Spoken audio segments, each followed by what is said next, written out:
అండి. ఎప్పుడూ లేట్‌గా లేచే లెక్కడు ఇవాళ 5 గంటలకే లేచిపోయి, వాళ్ళ డాడీ బుర్ర, నా బుర్ర తినేసిందనమాట.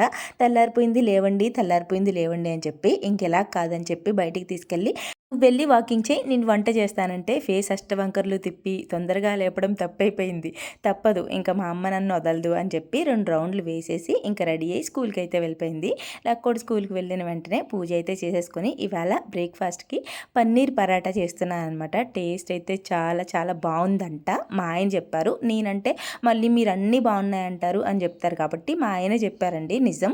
హస్బెండ్స్‌కి మనం చేసిన వంట నచ్చి ఇష్టంగా తిని బావుందని చెప్తే చాలు, ఇంక పెద్ద పెద్ద రెస్టారెంట్‌లో చెఫ్‌లు కూడా మన ముందు పనిచేయరు అన్నంత ఫీల్ అయిపోయి, ఎందుకు బయట కొనుక్కోవడం, ఇలా ఇంట్లోనే చేసుకుంటే అదే ఖర్చుకి ఇంటిల్లిపాది తినేయొచ్చు. ఇంకా హెల్త్‌కి కూడా చాలా మంచిది అని చెప్పి అక్కర్లేని కబుర్లన్నీ చెప్పామనుకోండి, ఎప్పుడైనా తినాలనిపించి తెమ్మన్నా, ఎందుకు ఇంట్లో నువ్వే చేసేయి అంటారు. అలా ఉంటది హస్బెండ్స్‌తో మరి.